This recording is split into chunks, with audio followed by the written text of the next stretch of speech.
আপনাদের এলাকায় কোনো মানুষ মারা গেলে তাকে গোসল দিয়ে কাফন পরিয়ে জানাজা পরিয়ে মাটি দিয়ে চলে আসেন, তাই তো নাকি? আরে ভাই বলুন না, 20 দিন পরে কবরটা খুলে একবার দেখেছেন?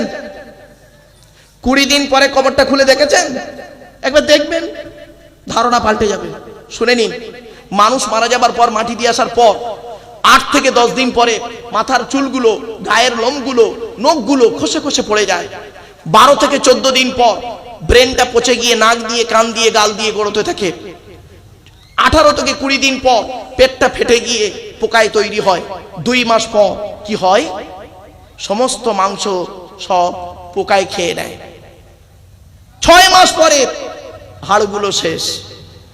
কোথায় গেল চৈতল গ্রামের সুন্দর নারী, সুন্দর পুরুষ আর সুন্দরী নারী? তোমার দেহ মোটে মনে রেখো, মাটির দেহ মাটি হবে, পুড়ে হবে ছাই।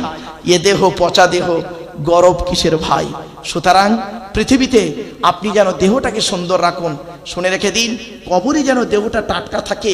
সেই কবরে দেহটা টাটকা রাখতে গেলে পৃথিবীতে কি করবেন সেইটার সাজেশন এরপরই আসছে, চিন্তা নেই, পরের আয়াতেই। তাই আপনাদেরকে একটু এই অ্যাঙ্গেলে দুটো কথা বললাম। চলো, 3 নাম্বার কবর বলে আমি কবর কাউকে চিনি না, কাউকে চিনি না।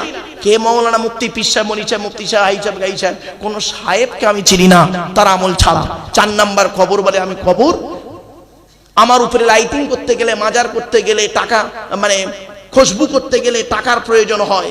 আর আমার ভেতরে লাইটিং করতে গেলে, আলোকিত করতে গেলে, খুশবু করতে গেলে নেক আমলের প্রয়োজন হয়।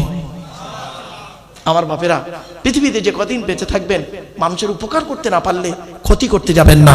এই অনুরোধ আমি আপনাদের করে যাচ্ছি, মানুষের উপকার করতে না পারলে ক্ষতি করতে যাবেন না। আবার আল্লাহ পাক বলছেন, এত কিছু বলার পরে এবার আল্লাহ কি বলছেন? সেই মানব জাতি, মুসলমান কেন ডাকেন আল্লাহ? ইয়া আইয়ুহান নাসু ইন্না ওয়া'দাল্লাহি হাক্কুন ফালা তাগুররান্নাকুমুল হায়াতুদ দুনিয়া ওয়ালা ইয়াগুররান্নাকুম বিল্লাহিল গরুর। নারায়ে তাকবীর, নারায়ে তাকবীর। 2 দিন নবী ঐতিহাসিক তাফসীরুল কুরআন মাহফিল, 2 দিন নবী ঐতিহাসিক তাফসীরুল কুরআন মাহফিল। নারায়ে তাকবীর। এর বাংলা মানেটা প্রথম শুনুন। এতক্ষণ মানব জাতিকে বলি আল্লাহ অতগুলো কথা বললো, আমার নিয়ামত অনেক কিছু বলেছে, বলার পর ফের আবার বলছে ইয়া আইয়ুহান নাস, হে মানব জাতি। কোরআন শুধু মুসলমানদের জন্য আসে নাই, মানব জাতির জন্য এসেছে, হুদাল লিন্নাস। আর মুহাম্মদ সাল্লাল্লাহু আলাইহি ওয়াসাল্লাম শুধু মুসলমানদের নবী নয়, এটা মনে রাখবেন। কোরআনে বলা হয়েছে কুল ইয়া আইয়ুহান নাস ইন্নী রাসূলুল্লাহি ইলাইকুম জামিয়া। 9 নম্বর পারা 9 নম্বর পৃষ্ঠা 11 নম্বর লাইন, সূরার নাম সূরা আরাফের মধ্যে আল্লাহ পাক বলে দিয়েছেন। সুতরাং মুহাম্মদ সাল্লাল্লাহু আলাইহি ওয়াসাল্লামকে নিয়ে যে গবেষণা করবে, হিন্দু মুসলিম দেখা দেখি নেই, সেই উন্নতির চরম শিখরে পৌঁছাবে। কোরআন যাকে যে নিয়ে গবেষণা করবে, উন্নতির চরম শিখরে পৌঁছে যাবে। তাই আল্লাহ বললেন ইয়া আইয়ুহান নাস, হে মানব জাতি, ইন্না ওয়াদাল্লাহি হাক্কুন, আল্লাহর ওয়াদা হলো সত্য।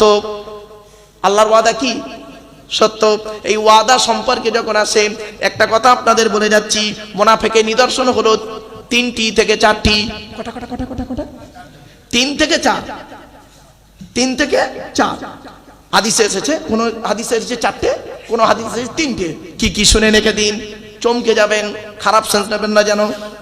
1 নাম্বার নবী বললেন আয়াতুল মুনাফিকিনা সালাসুন, মুনাফিকের নিদর্শন হলো 3টি।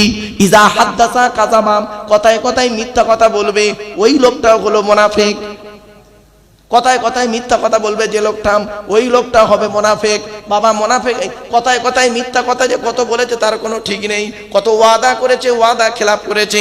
ওয়াইদা তুমিনা ফাখানা, আমানতকে খেয়ানত করবে। আমানতের ব্যাখ্যা কি জানেন? শুধু টাকা আমানত হয় না, ব্যক্তি আমানত, বস্তু আমানত, টাকা আমানত, কথা আমানত, কতগুলো আমানত হয় দেখুন। আমানত শুধু একটা নয়, খালি আমানতের খেয়ানত মানে আপনারা ভুল বুঝবেন না, আমানত অনেক রকমের হয়। টাকা আমানত, মনে রাখবেন, মনে রাখবেন, স্বামীর কাছে স্ত্রী হলো আমানত, ঠিক না বেঠিক? আবার পিতার কাছে ছেলে হলো আমানত, আবার ছেলের কাছে পিতা হলো আমানত। আমানতের অনেকগুলো ব্যাখ্যা রয়েছে বাপ, সেজন্য আপনাদের ছোট্ট করে দুটো কথা বলে যাচ্ছি। এক নাম্বার হলো ইজা হাদ্দাসা কাযাবাম, কথায় কথায় মিথ্যা কথা বলবে। ওয়াইজা ওয়াদা ফাখলাফা, ওয়াদা করলে খেলাপ করবে।